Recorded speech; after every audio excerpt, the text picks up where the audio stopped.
రామారావు ముఖ్యమంత్రిగా తర్వాత వెంటనే పార్లమెంటు ఎన్నికలు ప్రకటించడం జరిగింది. ఆ ఎన్నికలలో చరణ్ సింగ్ గారి నాయకత్వంలో ఉన్న డాక్టర్ లోక్దల్ పొత్తు ఏర్పరచుకున్నారు. నేను అప్పుడు రాష్ట్ర లోక్దల్ ప్రెసిడెంట్గా ఉన్న చరణ్ సింగ్ గారు నాకు ఫోన్ చేసి సీట్ల విషయమై మాట్లాడటానికి రామారావు గారిని కలవలసని చెప్పారు. దానికి రామారావు గుంటూరు సీటు ఇస్తాను, ఆ సీటుకు పోటీ చెయ్యమని అడిగారు. అంతకుముందే ఎన్నికలలో పోటీ చేయరాదని నిర్ణయించుకొందరు మళ్ళీ పార్టీ సీటు అడగటానికి వెళ్ళి ఆ సీటుకు నేను పోటీ చేయటం, రాజరాజ నరేంద్రుడు కొడుక్కి పిల్లని చూడటానికి వెళ్ళి తానే వివాహం చేసుకున్నట్లు అన్న భావన కూడా మధ్యలో వెళ్ళి ఏ పరిస్థితుల్లోనూ పోటీ చెయ్యనని చెప్పి వారు చివరకు నన్ను గట్టిగా పట్టుబట్టి పార్టీలో చేరడానికి ఒప్పించి దీనికి డాక్టర్ సీతారామరావు, డాక్టర్ కాజ కృష్ణమూర్తి పాత్ర ఉన్నది. తర్వాత అసెంబ్లీ ఎన్నికలు వచ్చినప్పుడు రామారావు గారి స్వయంగా పెదకూరపాడు పోటీ చేయమని దానికి అంగీకరించి పోటీ చేశాను. ఎన్నికల ప్రచారంలో నన్ను మంత్రివర్గంలో చేర్చుకుంటారన్న భావన కూడా వెలుగుచ్చారు. తీరా మంత్రివర్గం ఏర్పడేనాడు నా తమ్ముడు లాంటి డాక్టర్ ఎంఎస్ఎస్ కోటేశ్వరరావు మంత్రి పదవి ఇచ్చారు. ఈ విషయాన్ని గురించి అప్పుడు కానీ తర్వాత కానీ నేనెప్పుడు రామారావుతో ప్రస్తావించను. నిజానికి వర్గానికి సంబంధించి నియోజకవర్గానికి సంబంధించి ఏ పనులు అడిగినా వెంటనే చేసేవి. ఆ తర్వాత 2 మంత్రివర్గాలు ఏర్పడ్డా నేను పట్టించుకో. 1989 ఎన్నికల్లో మళ్ళీ నన్ను బెదకూరపాడు అభ్యర్థిగా వారితో నేను ఈ నియోజకవర్గానికి చెందిన వాడిని కానీ వారు పట్టుబట్టి అక్కడే మళ్ళా టిక్కెట్ ఇచ్చి బెదకూరపాడు నియోజకవర్గంలో స్థానిక నేతలు ఎక్కువ. నేను ఎమ్మెల్యేగా ఉన్న సమయంలో వారందరినీ సమదృష్టిలో చూశాను. నేను 2వసారి పోటీ చేయటం మింగుడు పడని కొందరు నాకు చిత్తశుద్ధితో పనిచేయాల. దానికి తోడు రాష్ట్రమంతా తెలుగుదేశం పార్టీకి వ్యతిరేక పవనాలు వీచి గుంటూరు జిల్లాలో 5 సీట్లు మాత్రమే గెలిచారు. ఎన్నికల తర్వాత కాంగ్రెస్ ప్రభుత్వం ఏర్పడింది. 1989 ఎన్నికల తర్వాత 1991లో జరిగిన మహానాడులో ఎన్టీఆర్ గారి ఎన్నికల్లో ఎందుకు ఓడిపోయింది, కార్యకర్తలు ఎలా పని చేయాల్సి వచ్చింది వివరిస్తూ సుదీర్ఘంగా ప్రసంగి తర్వాత నేను వడ్డే రంగారావు గారు మాజీ మంత్రి కొన్ని విషయాలు చెప్పారు. నేను అంతకుముందు మాట్లాడవలనని అనుకోకపోయినా అప్పటికప్పుడు వేదిక మీదకి వెళ్ళి ఈ విధంగా చెప్పా.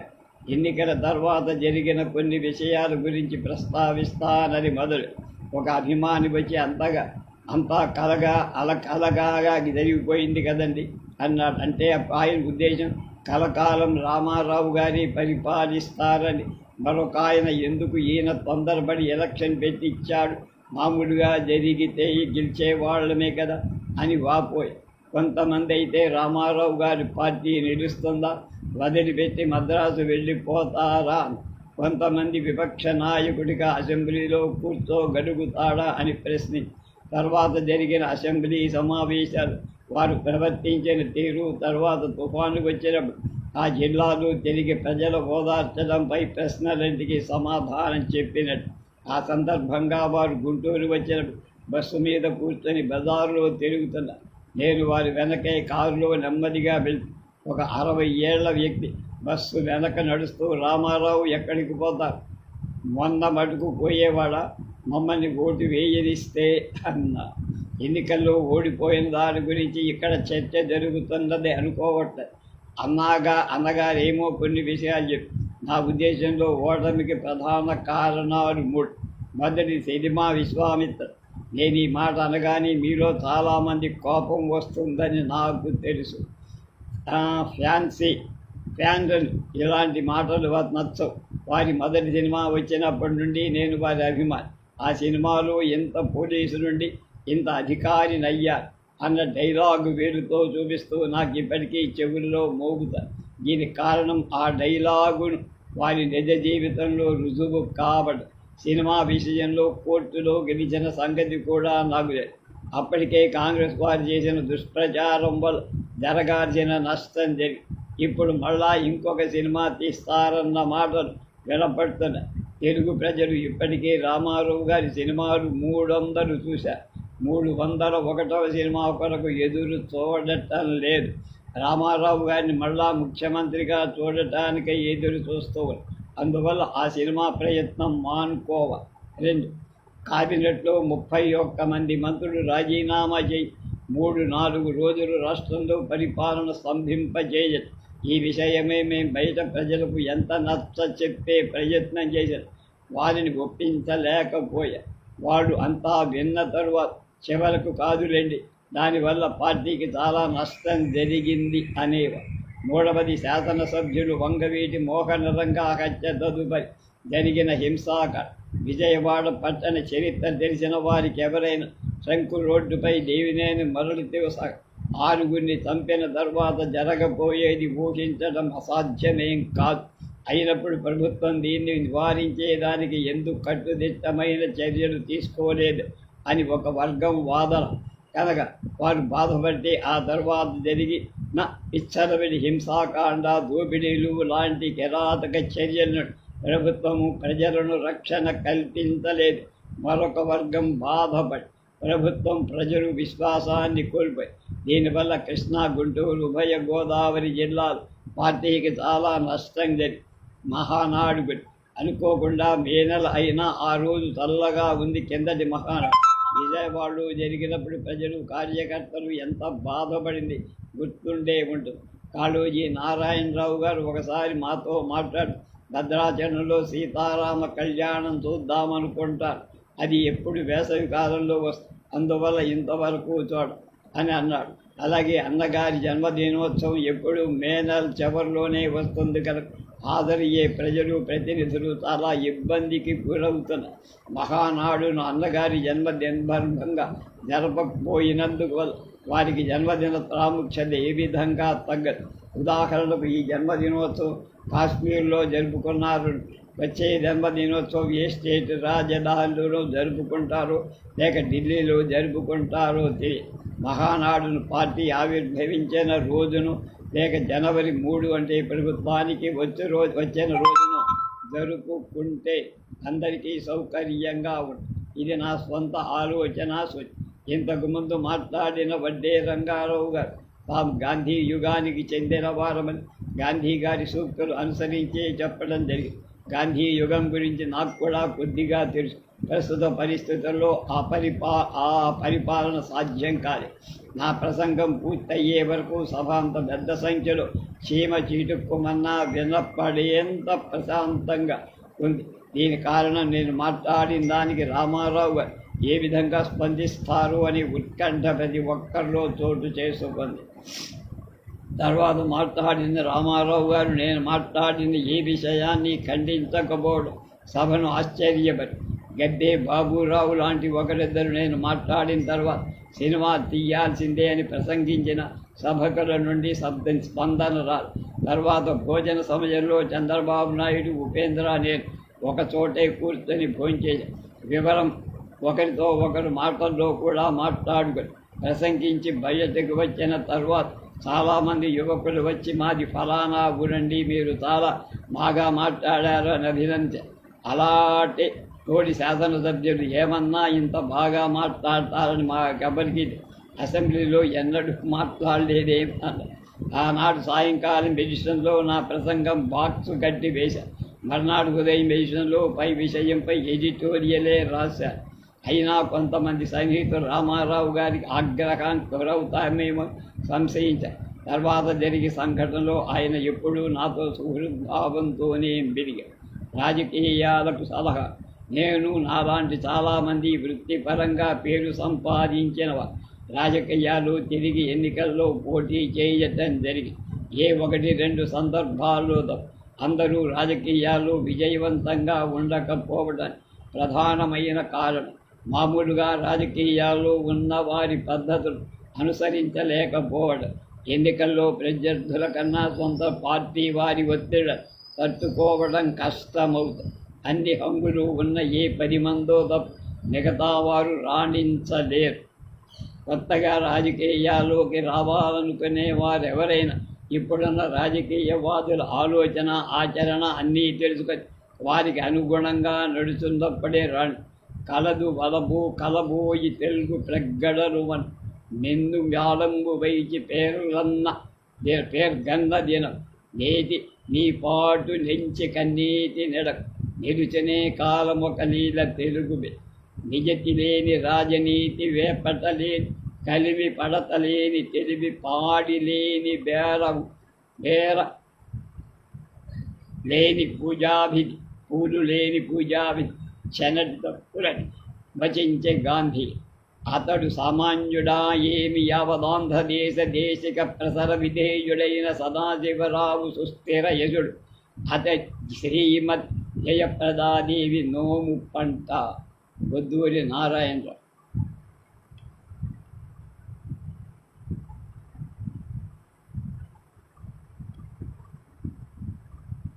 దాంపత్య జీవనం. విద్యార్థినులు ఒకరిద్దరే గబ్షు. విశాఖలో అన్న ఆంధ్ర మెడికల్ కాలేజీ అనగా కేజీ హాస్పిటల్ అన్న నాకెంత ఇష్టమో మాటల్లో చెప్పలేదు. పల్లెటూరి నుండి వెళ్ళిన నన్ను 9 ఏళ్ళు ఎంఎస్తో సహా డిగ్రీ ఇచ్చి సమాజానికి ఉపయోగపడే వ్యక్తిగా తీర్చిదిద్ద ఘనత విశాఖ గదు. ప్రాక్టీస్ పెట్టిన తర్వాత కూడా కొన్ని ఏడాది 1-2 సార్లు వెళ్ళి వచ్చేవాడు.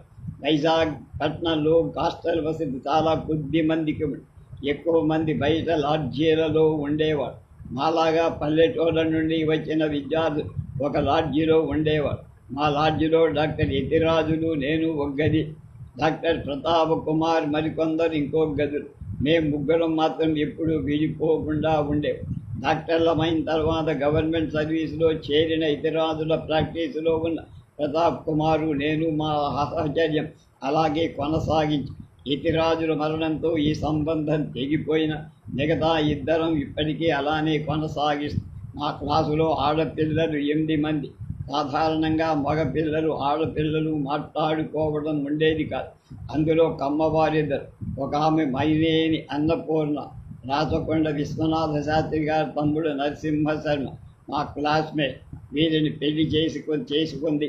రెండవ ఆమె డాక్టర్ రాజ్యలక్ష్మి, ఒక వకీలు పెళ్లి చేసుకొని తెనాల్లో ప్రాక్టీస్ పెట్టి సెటిల్ అయ్యి.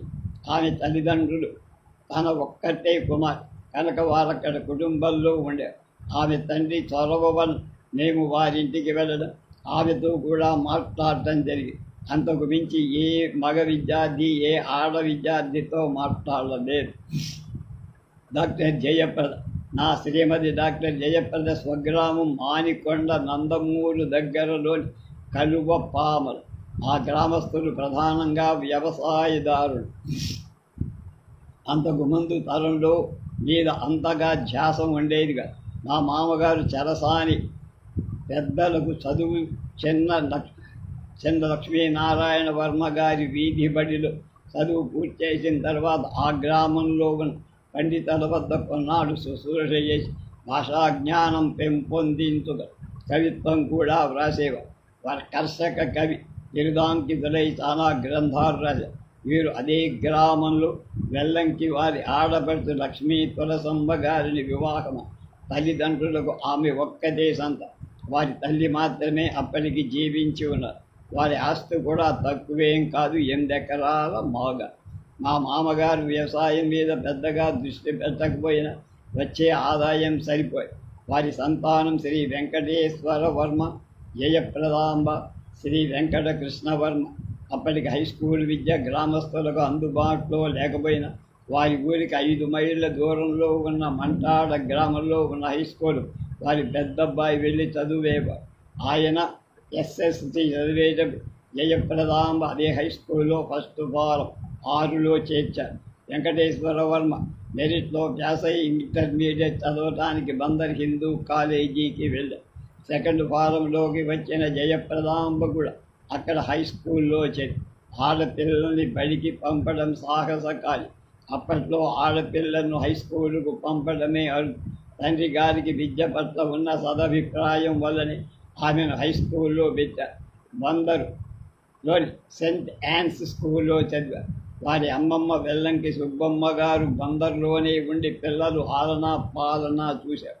వర్మ గారు కేవలం విద్యలో చురుకైన వాడే కాక మిగతా వ్యవహారాల్లో కూడా చాలా చురుకుగా ఉండి చదువును నిర్లక్ష్యం చేసి ఇంటర్మీడియట్ అప్పటికి జయప్రదాంబ 8వ క్లాసు పూర్తి చేసి వెంకటేశ్వర వర్మ గారు ఇంటర్మీడియట్ పూర్తి చేసే ఉద్దేశం లేక ఏదో ఉద్యోగం చెయ్యాలన్న ఉద్దేశంతో కృష్ణా జిల్లా వాసులు కొంతమంది జబల్పూర్ నగరంలో ఉద్యోగాలు, పరిసర ప్రాంతాల్లో వ్యవసాయంలో స్థిరపడ్డారు. జబల్పూర్ మిలిటరీ బేస్ కూడా ఉంది. అక్కడకు వెళ్ళి ఉద్యోగం ప్రయత్నం చేసినందుకు మిలిటరీ హెడ్ క్వార్టర్స్లో సివిల్ సప్లై డిపార్ట్మెంట్లో ఉద్యోగం సంపాదించి అక్కడ స్థిరపడ్డ కృష్ణా జిల్లా అమ్మాయి సరోజిని వివాహం. ఇక్కడ 3 ఏళ్ళు హై స్కూల్ విద్య పూర్తి చేసి జయప్రదాంబ పై స్కూల్ చదవడానికి నిర్ణయించుకొని వారి అమ్మమ్మ బందర్లో కాపురం పెట్టించి చదివి హై స్కూల్ చదువులు పూర్తయ్యాక కాలేజీలో చెప్పి అప్పటికి కొద్ది మంది ఆడపిల్లలు ముఖ్యంగా పట్టణాల్లో కాలేజీలకు వస్తారు. పల్లెటూరు నుండి కూడా అప్పటికి 2-3 జాస్తి మహాలక్ష్మమ్మ, ఎస్ కోటేశ్వరమ్మ ఆ చదువులకు వచ్చారు. ఇంటర్మీడియట్ చదువు అయిన తర్వాత ఎంబీబీఎస్ కొరకు అప్లికేషన్ పెట్టడం, మద్రాసు మెడికల్ కాలేజీలో సీటు రావటం జరిగింది. ఆమెతో పాటు సెకండ్ ఫారం నుండి ఇంటర్ వరకు తన సహచరులుగా ఉన్న నాగమణి, శారద అనే అమ్మాయిలకు కూడా మద్రాసులోనే సీట్ వచ్చాయి. నాగమణి ఎంబీబీఎస్ అయిన తర్వాత ఆంధ్ర యూనివర్సిటీలో ఉన్న కేవి శివయ్య గారిని వివాహమాడి అక్కడ స్థిరపడి శారద గారు తన క్లాస్మేట్ హరనాథుని వివాహమాడి తన చదువును మధ్యలోనే ఆపి గృహలక్ష్మిగానే మిగిలిపోయారు. వీరు మద్రాసులో మెడికల్ కాలేజీలో చేరిన తర్వాత శారద గారి తల్లి ఈ ముగ్గురుకు వంట చేసి పెట్టారు. వీరు ముగ్గురు మాకు 3 కులాలు అయినా వారి ఆత్మీయతకు కులం అడ్డు రాల. తర్వాత కొన్నాళ్లకు జయప్రదాంబ తల్లి తులసమ్మ గారు, తండ్రి వర్మగారు మద్రాసులో స్థిరపడ్డారు. జబల్పూర్లో స్థిరపడ్డ వర్మగారి మొదటి సంతానం ఆశ అనే ఆడది. 1 సంవత్సరం పెరిగిన తర్వాత తులసమ్మ గారు ఆ అమ్మాయిని తీసుకొచ్చి తన దగ్గరే పెట్టుకుని కాలేజీ దగ్గరలోనే వసతి కుదిరి ట్రాన్స్పోర్ట్కు అప్పటికి ట్రాములు ఉండే, అందువల్ల ఏమీ ఇబ్బంది ఉండేది కదా. అక్కడ 1940 నాటికి జయప్రదాంబ ఎంబీబీఎస్ పూర్తి చేశారు. మెడికల్ కాలేజీలో సీటు వస్తే పెళ్లి కలే. అప్పట్లో మెడికల్ కాలేజీలో చేరే నాటి కొంతమంది విద్యార్థులకు పెళ్లి అయ్యేది. పెళ్లి సంబంధాలు 1వ సంవత్సరం నుండి 4వ సంవత్సరం దాకా ఎవరున్నారు చేతికి పిల్లలు ఇస్తామని వెంటబడే. ఎక్కువ మందికి ఎంబీబీఎస్ పూర్తి అయ్యే లోపల వివాహం అయ్యేది. నాకు ఉన్న వచ్చేక పరిస్థితుల వల్ల పెళ్లికి త్వరపడ, కట్నం విషయంలో విముఖత కూడా ఉంది. చివరకు డాక్టర్నే చేసుకుంటే మంచిదేమో అన్న అభిప్రాయం కలిగి జాయింట్ ప్రాక్టీస్ ఆలోచన. నాకు డాక్టర్ యతిరాజులతో కలిసి ప్రాక్టీస్ చేయాలనే అభిప్రాయం ఉంది. ఆయన కజిన్ బ్రదర్ వీరాస్వామి గారు అప్పటికే ఉద్యోగి. అప్పుడు మద్రాసు రాష్ట్రంలో కమ్యూనల్ జీవో అమల్లో ఉండేది. దీనివల్ల బ్యాక్వర్డ్ క్లాస్ వారి ఉద్యోగాల్లో ప్రమోషన్లో ఎక్కువ అవకాశం ఉంటుందనే భావనతో డాక్టర్ యతిరాజులు సర్వీసులో చేరారు. జాయింట్ ప్రాక్టీస్ మీద మొదటి నుంచి ఉన్న అభిప్రాయం డాక్టర్ అయితే ప్రాక్టీస్ అవరోధం లేకుండా జరిగిపోతుంది అన్న ఉద్దేశంతో డాక్టర్ని వివాహం చేసుకోవాలనుకున్నా. ఆ సమయంలో డాక్టర్ వీరరాఘవయ్య గారు అన్న మాట వల్ల డాక్టర్ యార్లగడ్డ కృష్ణమూర్తి నన్ను అడిగారు. సరేనని వెళ్ళి చూడటం, ఒప్పుకోవడం, ఉంగరాలు మార్చుకోవడం జరిగింది. తర్వాత గుంటూరులో 1949 మే 29 లాంఛన రహితంగా కందుల గోపిరెడ్డి గారి ఆధ్వర్యంలో వివాహం చేసి తర్వాత డిసెంబర్లో ఆమె ఎంబీబీఎస్ పూర్తి చేసి హౌస్ సర్జన్ కొరకు విశాఖ వెళ్ళి అప్పటి నుండి ఆమె తల్లిదండ్రులు మేము ఒకే కుటుంబం అయ్యాం. పూలదండల మార్పిడితో వివాహం ముగించాం.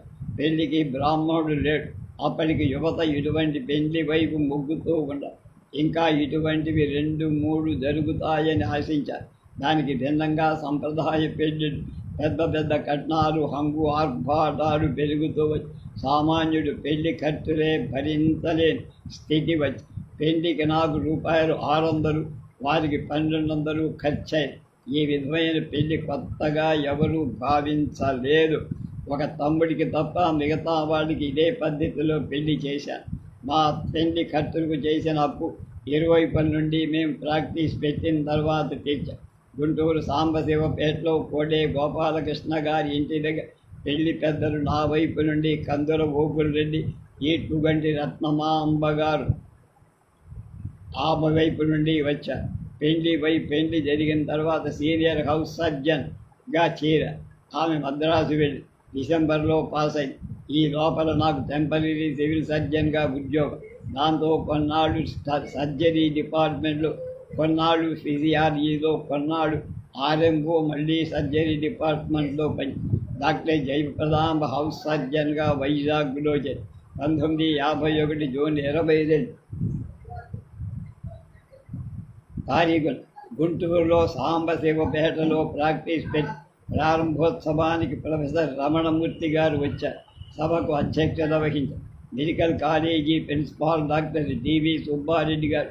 ప్రాక్టీస్ ఏమీ ఒడిదుడుకులు లేకుండా సాగి ఇంతలో 1952లో జనరల్ ఎన్నికలు వచ్చి, ఈ ఎన్నికల్లో నాకు ప్రత్యక్ష సంబంధం లేకపోయినా ఎన్జి రంగా గారు, కేఎల్పి మా మిత్రుడు డివి శివయ్య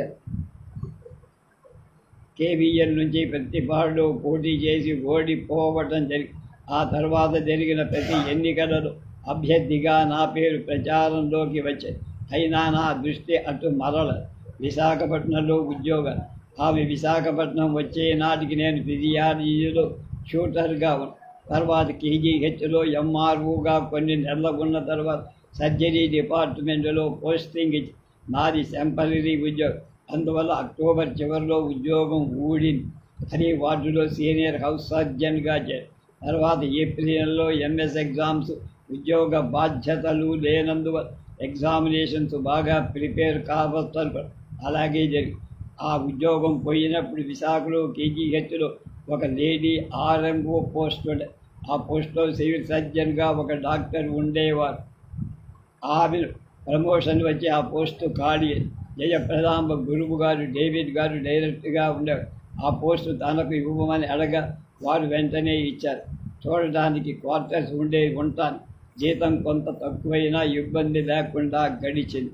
విశాఖలో మరొక హాస్పిటల్, పోషా హాస్పిటల్, అచ్చంగా ఆడవారికి ఉండేది.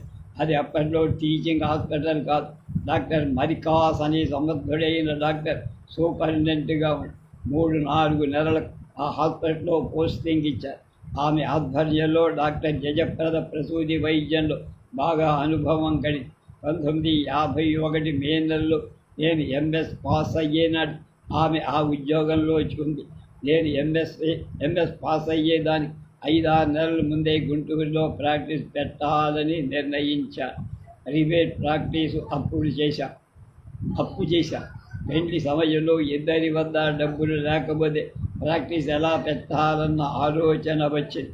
1945లో ఉద్యోగం పోయిన వర్మగారు బావగారు వ్యాపారం పెట్టడం కోసమని స్వగ్రామంలో 12 ఎకరాలు అమ్మేసి వ్యాపారం మొదలుపెట్టి ఉద్యోగం చేసే రోజుల్లో విపరీతమైన ఖర్చుకు అలవాటు పడ్డ వర్మగారి వ్యాపారంలో వచ్చే ఆదాయం సరిపోయేది కాదు.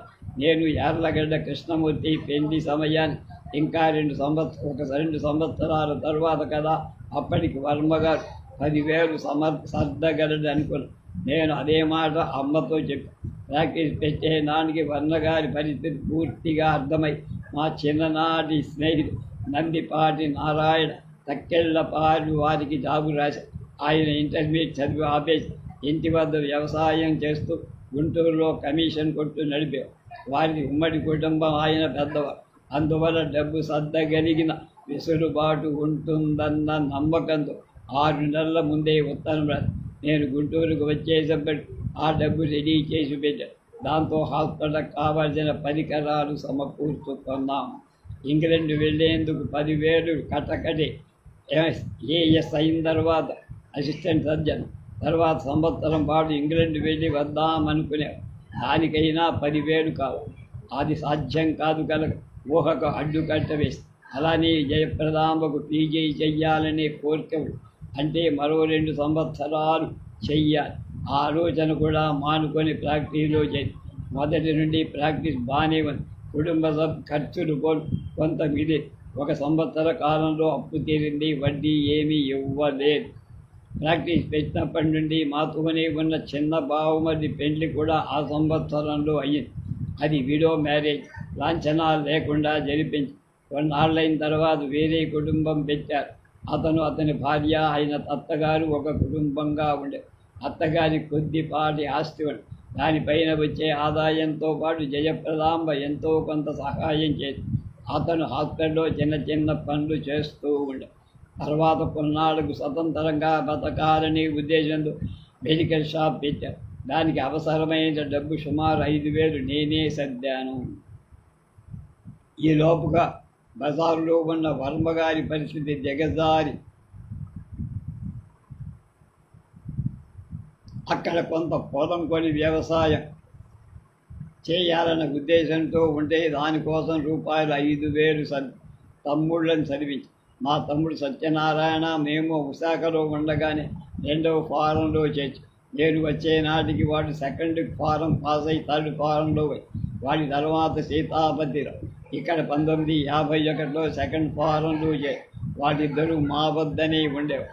ఇంట్లో జనాభా ఎక్కువగా ఉన్న వీరిద్దరితో చనువుగా ఉండేవారుగా అది గమనించిన నేను మా ఊరికి పంపించి మా తమ్ముళ్లకు సంబంధించినంతవరకు సత్యనారాయణ మాకు 6,000 డొనేషన్తో కాకినాడ మెడికల్ కాలేజీలో చేరారు. సీతాపతిరావు జబల్పూర్లో మెడికల్ కాలేజీలో చేరారు. తర్వాత విశాఖలో సీటు వచ్చినందుకు అక్కడ చేరారు. సత్యనారాయణ చదువు సాఫీగా సాగింది. సీతాపతి మాత్రం అక్కడ సహవాసం వల్ల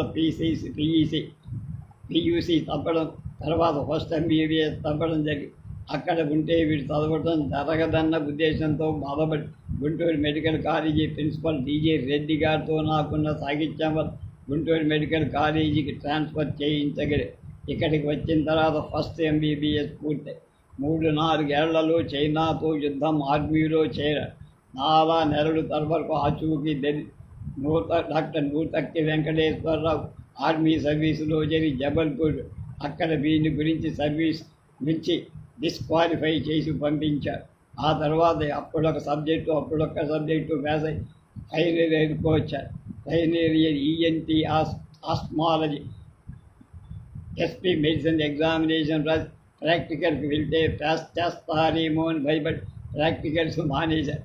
దాంతో వాడి చదువు పూర్తయిపోయి వీరిద్దరి తర్వాత మన్మథరావు కాకినాడలో డొనేషన్ 12,000 కట్టి చేర్పించారు. అతను ఇబ్బంది లేకుండానే MBBS పూర్తి చేశారు.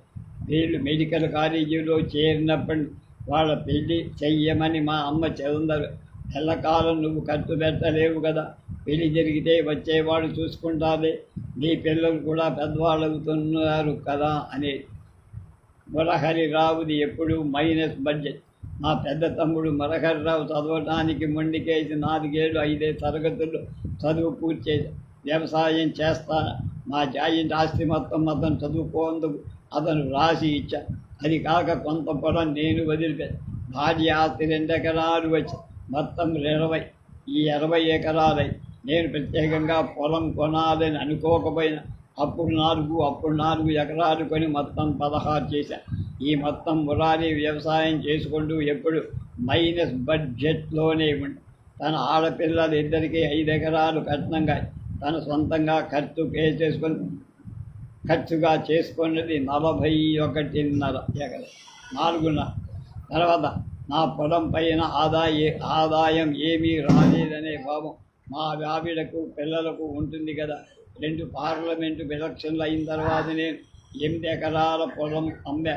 ప్రస్తుతం పురారి వ్యవసాయం చేయటం లేదు, మొత్తం కౌలుకిచ్చారు. తర్వాత తమ్ముడు సత్యనారాయణ పిడుగురాళ్లలో 16 సంవత్సరాలు ప్రాక్టీస్ చేసి అకాల మరణం పొందారు. తర్వాత తమ్ముడు సీతాపతిరావు MBBS మధ్యలో ఆపే ఏదో చిన్న కాంట్రాక్టులు చేసుకుంటూ జీవనంగా. చివరి తమ్ముడు మన్మథరావు అమెరికాలో స్థిరపడ్డాడు. ప్రస్తుతం అక్కడే పనిచేసి మన్మథరావు కూతురు ఒక అమెరికన్ వివాహం చేసుకొని అక్కడే స్థిరపడి మరొక కూతురు ప్రస్తుతం కాలేజీ చదువుకి వచ్చింది.